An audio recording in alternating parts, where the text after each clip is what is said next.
Here we go. Let our hearts not be hardened to those living on the margin. There is room at the table for everyone. This is how it all begins. This is how we gather in. There is room at the table for everyone. Yeah.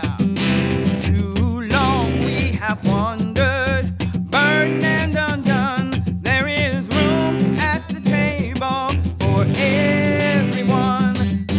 How it all begins. Listen to the world in. There is room at the table for everyone. There is room for us all, and no gift is too small. There is room at the table for everyone. There's enough if we share. Come on, pull up a chair. There is room at the table for everyone. Yeah. From Walt Whitman. Did you too, O friend, suppose democracy was only for elections, for politics, and for a party name?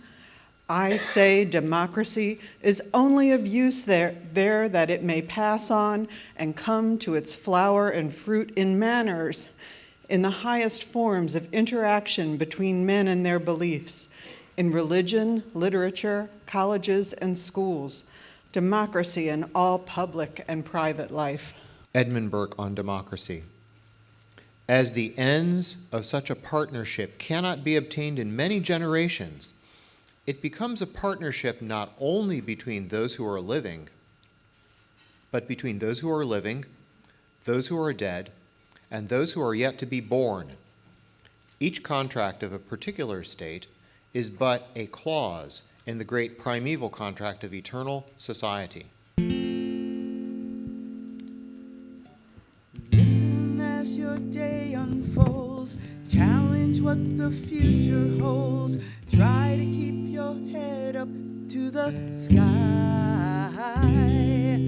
Lovers, they may cause you tears. Go ahead, release your fears. Stand up and be counted. Don't be ashamed to cry. You gotta be bad. You gotta be bold. You gotta be wiser. You gotta be hard. You gotta be tough. You gotta be stronger. You gotta be cool. You gotta be calm. You gotta stay together. All I know, love will save the day.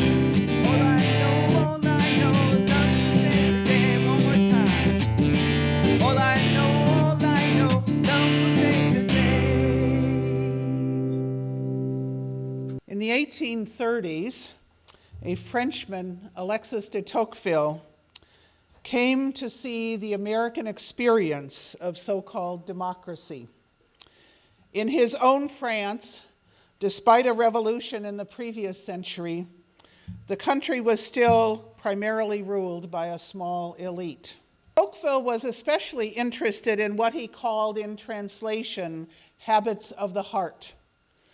What he meant by heart was not just compassion or feelings as we might today, but a kind of integration of thoughts and feelings.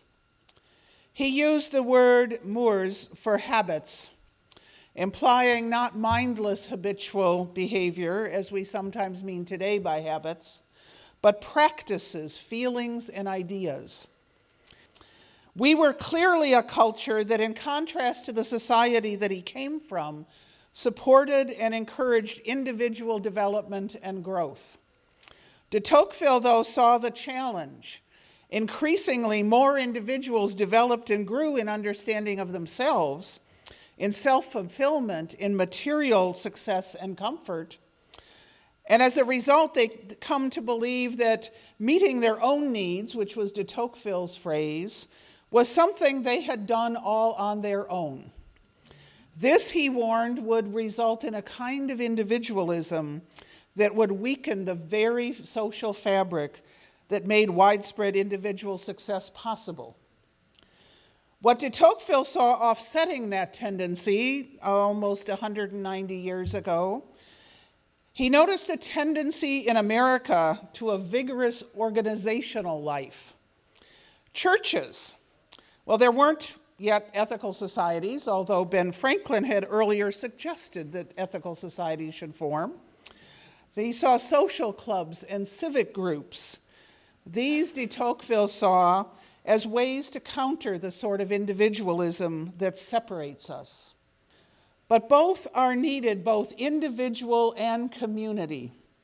To have the courage to protest, for instance, requires both a faith in one's individual voice being important and faith that its expression can make a difference on other people. Felix Adler and other contemporaries, including Jane Addams, talked of creating and sustaining what they called spiritual democracy. I prefer the term deep democracy, one which is not just about voting and about materially making it, but about a democracy that goes deeper to the feelings and actions, to the habits of the heart, based on the idea that every person has worth, and that only with every person's participation is the community fully whole. And only with community and other relations connecting us to others are we individuals fully whole. We're all in this together. We're stronger together than individually. This means we also notice everyone's contributions, notice the synergies, not just the conflicts. The delusion of separateness requires a kind of blindness, and noticing what others contribute helps keep us from being blind. Helping others helps us. Whitman is one of my favorite poets, one of my favorite male poets, I should say. He was inspired by Ralph Waldo Emerson, as was our founder, Felix Adler. Emerson was looking for a poet of the people, and he found it in Whitman. He also was looking for a church of ethics, and he found it in Felix Adler. The Song of Myself by Walt Whitman is a song of democracy. I celebrate myself, and what I assume you shall assume, for every atom belonging to me as good belongs to you. Whitman speaks to our moment in many ways. One of them is quite simple. At a time when Americans hate one another across partisan lines as intensely, perhaps, as they have since the Civil War, Whitman's message is that hate is not compatible with true democracy. We may wrangle and fight and squabble and disagree. Up to a certain point, Whitman approved of conflict, but affection, friendliness, must always define the relation between us. When affection dissolves, the first order of business is to restore it. How are we to restore that affection in our country today? We can start by acknowledging that we are all in this together and attend to the harm we have done. Friends, we have work to do. We have work to do in restoring affection and creating affection, and we're all in this together. So this next habit I call welcome the stranger. When I first thought about it, I thought to call it strangers are not enemies. But I wanted to add more of an action element.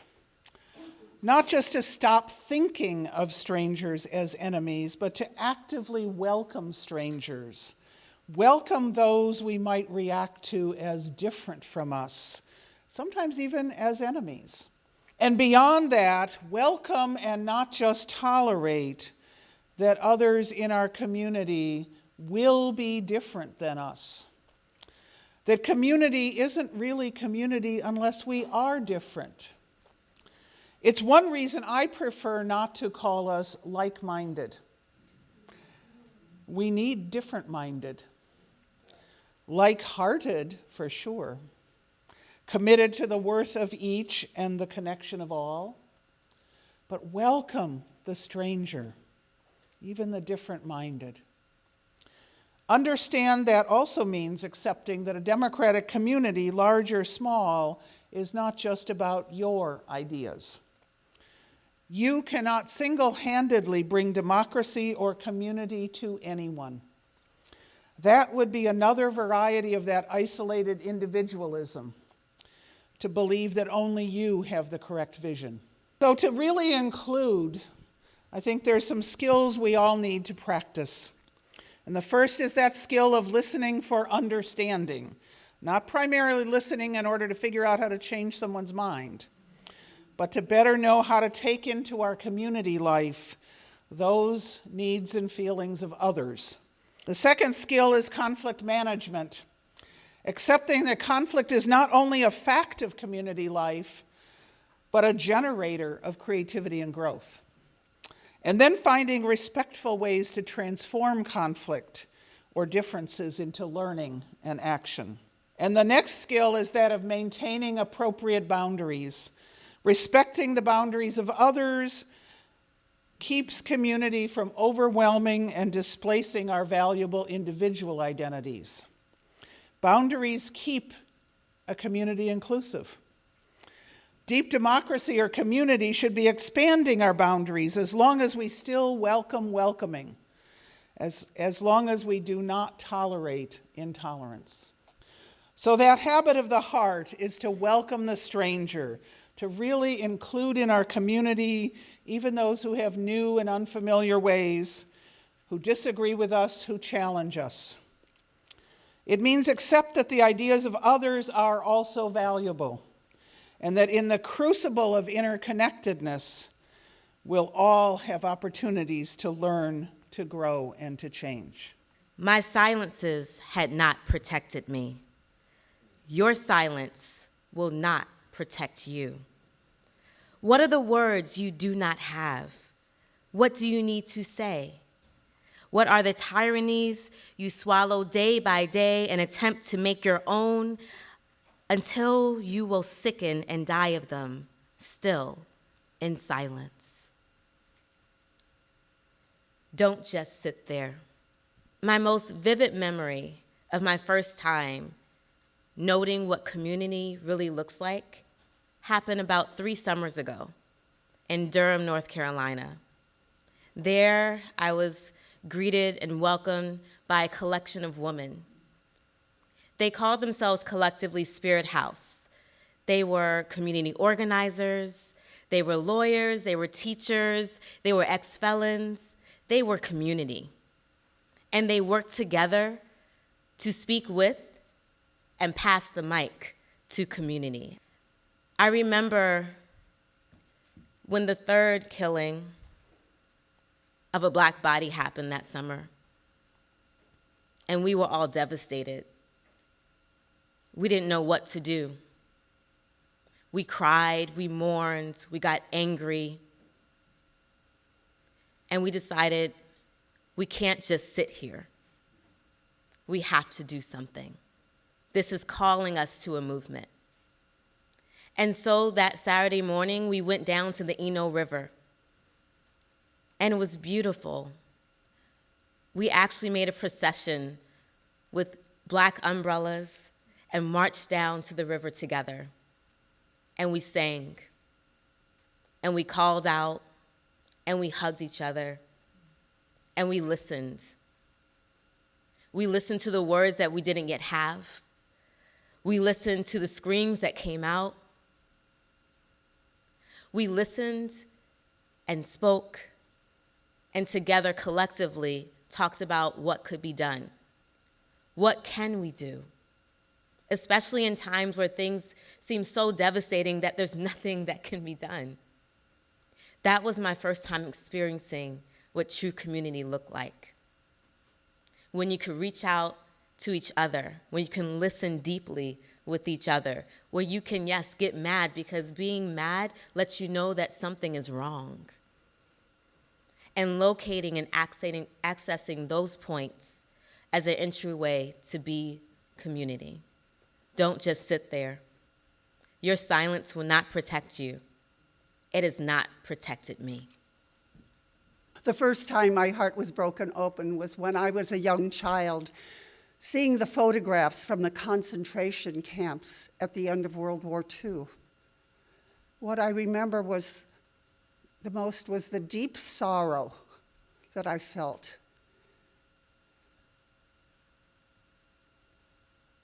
And my first stirrings of compassion and empathy.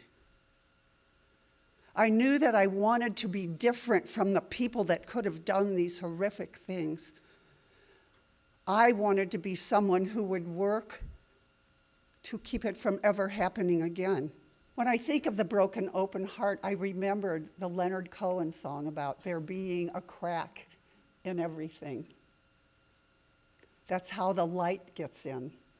We can cultivate those feelings until they become commitments to an ethical way of being in community, in our ethical societies, in our villages and towns and cities, in our country, in our world.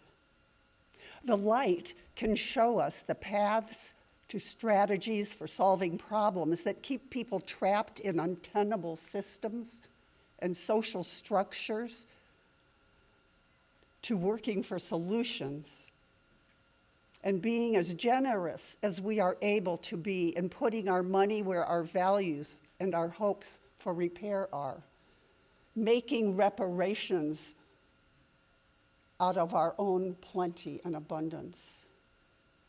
To have a deep democracy takes an ability to break our hearts open to others whose hearts may also be broken.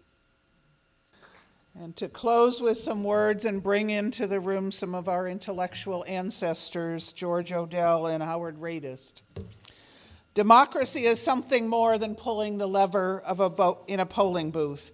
It means the appeal to think in social terms, to belong consciously in a community, to share intelligence with others, to do one's work in the world so as to enhance the working power and achievement of others, to recognize that barriers and distinctions are an insult to the human soul, that in all persons there is the possibility of decency.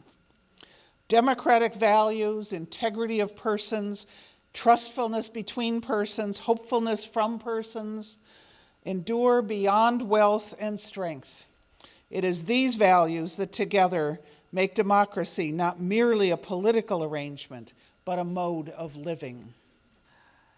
Atlantic and Pacific flow, the Great Lakes and the Gulf of Mexico, the land between sustains us all to cherish it our tireless call. Arise, arise, I see the future